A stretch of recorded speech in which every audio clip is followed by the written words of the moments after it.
Hi, Chris from Recipe Club here. If you listen to our Valentine's Day episode, then you know where this is going.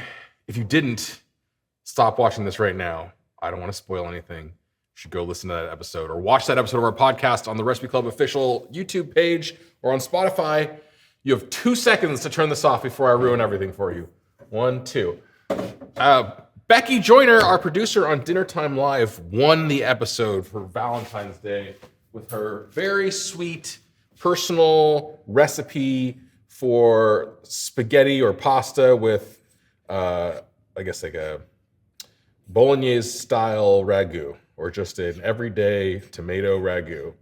And the reason she won this Valentine's Day episode was because she came with a really sweet idea and story, which is that for Valentine's Day, she made the sauce and her husband made the pasta.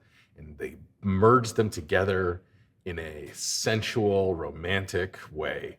And that to us was the sweetest thing you can do for Valentine's Day. So today, Becky's gonna come in here and make her sauce that won her the first episode of Recipe Club this season. Since her husband's not here, I'm going to make the pasta in a platonic way, in like a totally platonic style. I haven't made pasta for a while, but you know, it's like riding a bike, I think. So this is about 500 grams of flour, 00 flour, that I didn't make this well big enough, guys. This well's gotta get a little bigger. Then I'm going to add 5-ish. I might do 4 eggs and 2 egg yolks. Right? But on the show, on Recipe Club, what'd she make, Molly? She made spaghetti. Her husband made spaghetti. I think in the show, we talked specifically about how a pappardelle would be a better shape for a ragu. So I'm gonna make, hopefully, something more like a pappardelle, which is like, if you're unfamiliar, if you're a pasta noob, pappardelle is like a extra wide fettuccine. I apologize to any Italians out there, but you know what? Just gonna say it. My people did it first. Some salt. And this is just like the very typical well method that you've seen on the internet, on food television all the time. You're just gonna beat these eggs. Is this helpful? Or is that annoying, Molly?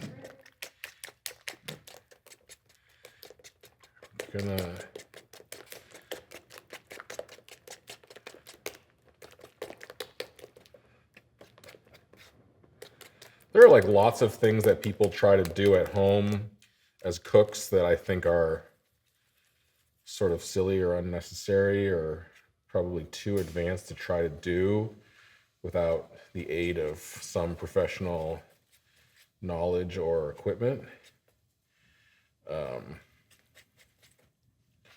Trying to think of what some of those things are. But, you know, like, you need to make your own sausage right off the bat, or even smoke your own bacon, or there are some other dumb things that people try to do. I mean, I was going to say, like, fermenting things, but you can do that. Making your own beer.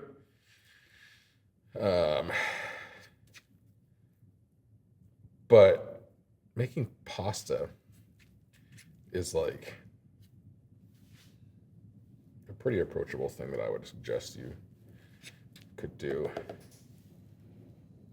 without too much prior experience. All right, so once it's together enough, I'm going to start bringing it together.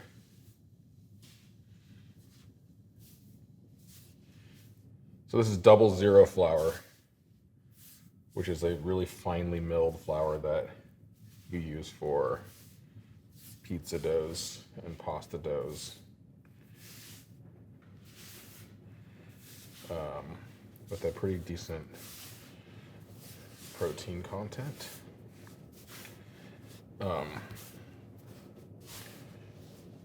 Higher protein means more gluten development, means chewier breads and noodles. All right, this might be a little bit dry. Would you say it's dry outside today, Molly, or not? It's always dry. It's always dry. Maybe I should have kept those egg yolks in here. I know. I keep hearing.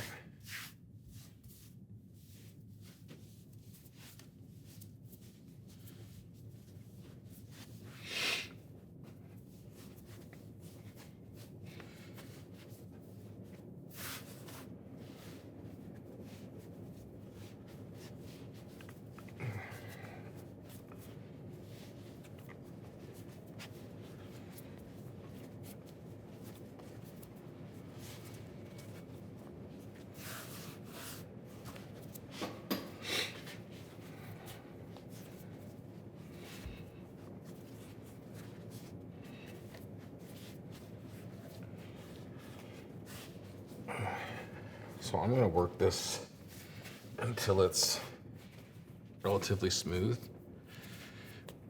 And then we have to let it, you can see it's like pretty tough to work with, honestly. But we'll have to let it rest, at which point it'll become easier to roll. Because it'll relax. I think Becky's gonna be here in an hour? 45 minutes. Oh, but she's gotta make her sauce. So we can let this rest. Although, as I was driving in here today, I was like, oh, it'd be so nice to just have some already cut pappardelle sitting there waiting for Becky. But whatever, man. Such a nice friend. Whatever, man. I have not even figured out my actual Valentine's Day. I can't be worrying about fake Valentine's Day with Becky here.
Oh my God. Not great. I hurt my arm this weekend, and it is, didn't really think about it when I was thinking about making this.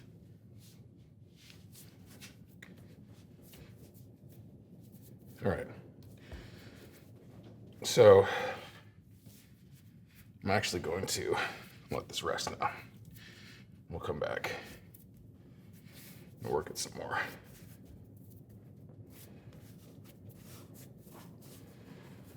So I'm just gonna put this into a bowl for now. Cover it, let it rest for 20 minutes. We'll work it some more, we'll rest it again, and then we'll roll it.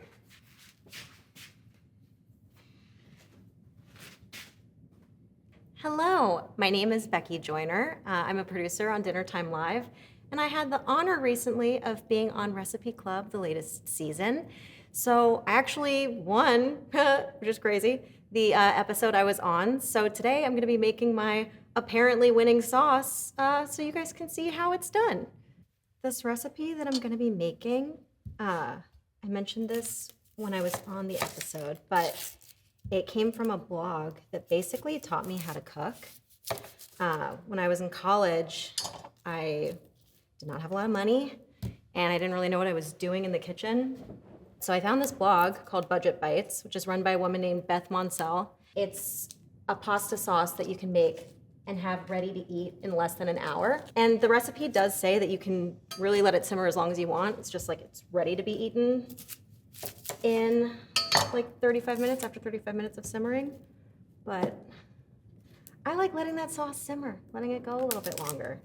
And my sauce also is, some of the recipes I've like modified it, or some of the ingredients I've modified a little bit because I'm taking inspiration from a sauce that my grandmother used to make when I was growing up.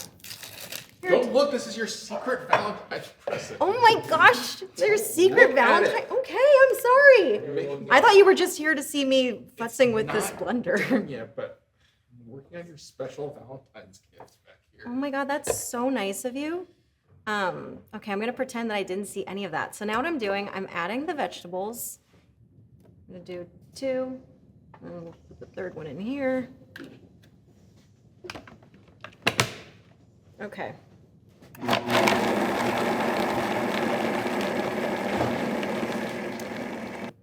I also take a quick moment. Bianco de Napoli. You gotta give a shout out to our boy Chris Bianco. This is good stuff. Okay, we're gonna do this because I already showed Molly and Ira, but the last time I made sauce, I spilled all over myself. It was not good. And now we're cooking. Gonna put some more of the vegetables in there.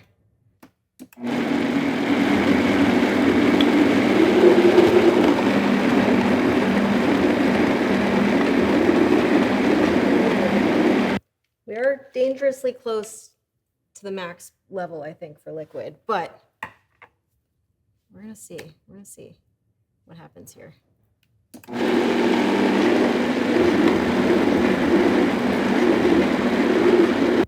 Beautiful.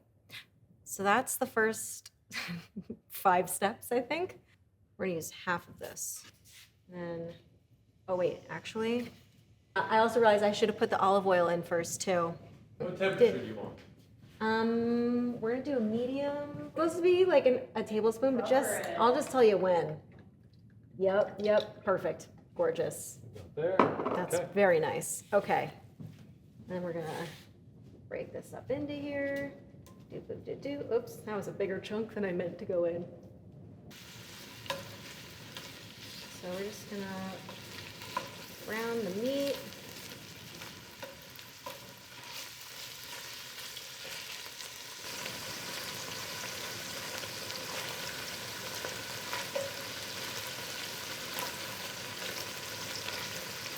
So we don't want this to get too crazy browned because it's going to be cooking in the sauce for hours. But that's a good starting point. That was great. That's good. We're about to see whether or not there's any secret chunks hidden. Looks like we're okay. That's a huge relief. So we'll do that. Give this a nice stir. Yeah, so what I do, this is so overkill probably, because the recipe calls for Italian seasoning, right? So this guy's going a little bit faster than, I'm gonna turn down the heat a tiny bit so he doesn't go insane.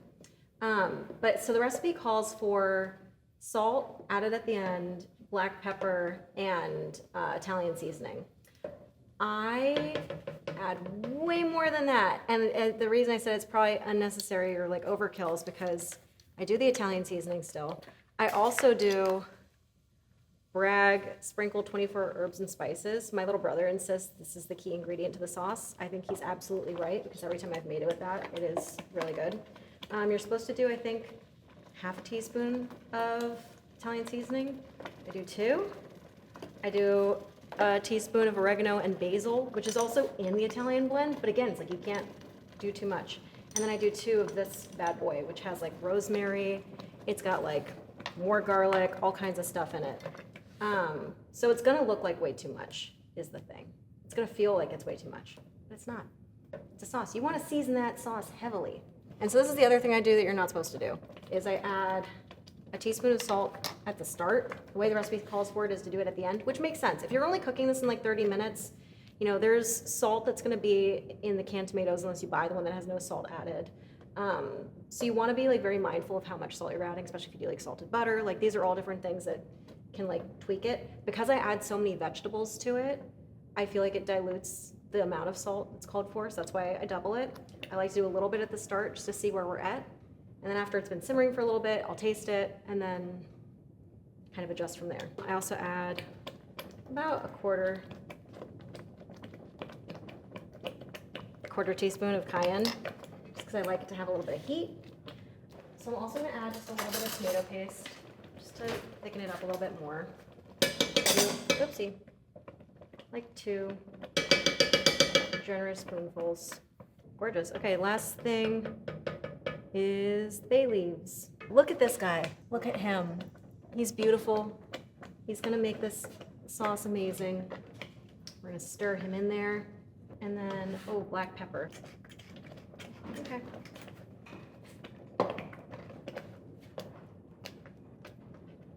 We're gonna cover her up. We're gonna say goodnight. I leave it at like the higher heat. I can hear it simmering pretty well in there. So now I'm gonna turn it down to low, because you don't want it to burn.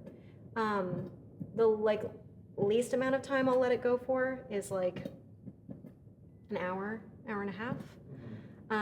Ideally, I like the 4 to 5 hour range. Just gets nice time to like simmer. The flavors really meld together nicely. But I do check on it like every 30 to 40 minutes and give it a little stir, give it a little taste. So we're gonna let this guy simmer for a little bit. We're gonna clean up, and then we'll come back and check on it in a little bit. I made you a platonic pasta dough. Wow, platonic pasta is my favorite kind of pasta. I've been struggling with this all day. Molly can attest. It had needed more time to rest. It's pretty firm, but we're gonna try to roll it out. It's very smooth though. Because I gotta go. That's what makes it platonic, you know? It's like you're in a rush, you're just gonna take what you can get. If it was a romantic pasta, you would be like, I would take time. That's what the time is like. It's true. This is just my platonic Valentine's pasta. What do you guys use at home for rolling pasta? So my husband, we have a stand mixer. Yes. So he kneads it by hand, does all that, and then it has like the thing where you can do the attachment thing? Yeah, to like roll it thinner. And then usually when he's making the pasta he wants to make, he cuts it by hand and like shapes it. But when I make him make spaghetti, he uses the extruder. Among the many pitches that didn't make it onto Dinner Time Live, I believe there was one where I was going to do a live baptism. Yeah, for me specifically. I'm still a heathen. It hasn't happened yet. I have There's going to be some pasta water here if you want to drip it on my head. I don't think that... Say a sacrament or two. I don't think that if I did it, it would count. No, it would, because this is our church of pasta. A little pasta guy, little pasta pope. You're the little pasta pope. I am the little pasta pope. That's what they call me. Instead of cutting this into Thanks for bringing up that painful memory. They used to call me the little pasta pope in school. You want to hold this for me? Yeah, I was just going to say, can I do something instead of... Color commentary. All right, don't get your fingers caught in there. All right, I'm going to cut this, and we'll roll it again.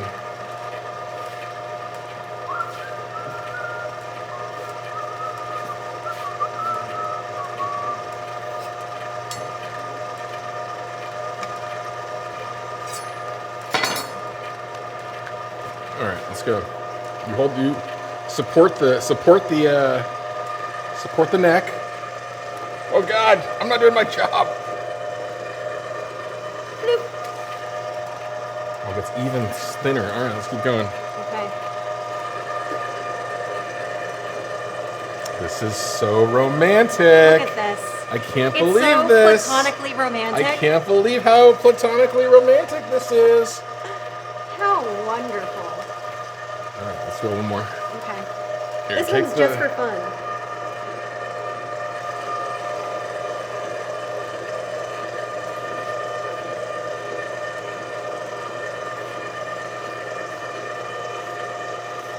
I think that's thin enough. What do you think? Oh yeah. Is it thin? Should we That's get good thinner? meat. Maybe we should get even thinner. I mean, I think we got to go thinner. this is your part of it, bro. It's whatever you want it to be. Now, what shape are you gonna go with? I'm gonna go. We're gonna do. We talked about in the pod that they preferred a pappardelle, right? Yep, a thicker noodle. So I'm gonna say here is pappardelle size. Yep. Ooh. Yep. All right, I'm gonna hand them to you. You're gonna dust them a little. There's a pile. See? See this pile? Be okay.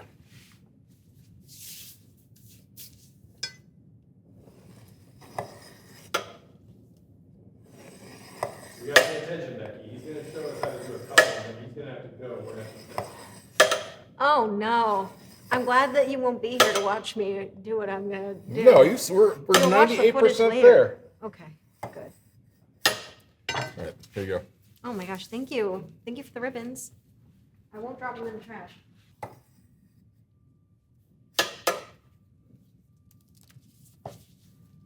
That's pappardelle Yeah, ish.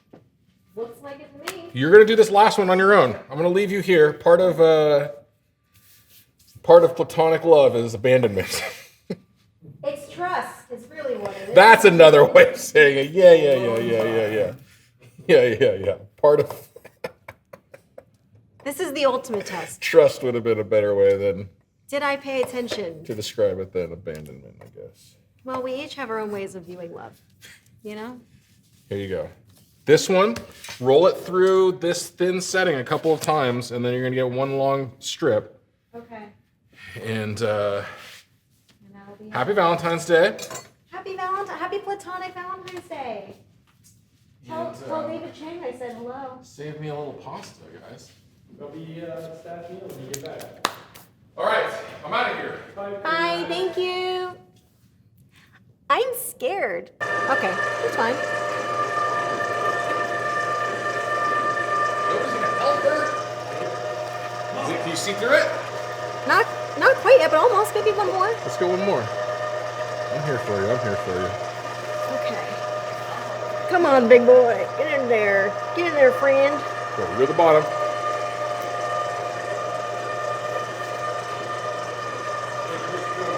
I think we're done. Wow. Wow. We did it. Nice. Okay. You got this. We'll see. You'll see later. Bye. Okay, that's about the level of thickness I feel like he was doing. Look at them. They're so cute.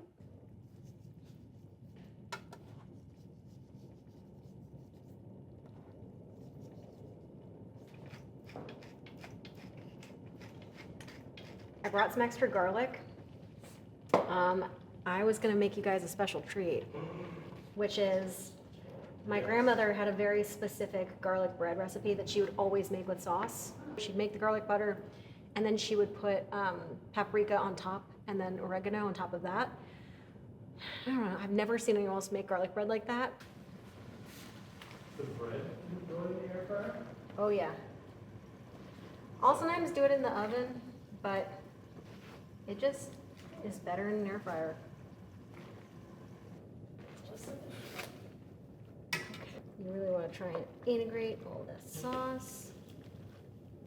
We're gonna do some garlic bread. So you're gonna take a generous amount of butter. You're gonna slather it. I melted it a little bit in the microwave for like 10 seconds. And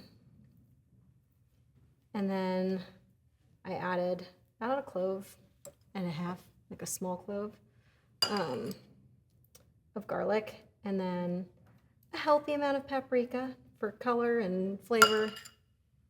And oh, I lost some. I'm just gonna smear that across. Doesn't have to look pretty. Then we're gonna stick that in the air fryer. All right, guys, we're gonna give this a little taste, see how it turned out. Gotta make sure you get some of the sauce in there.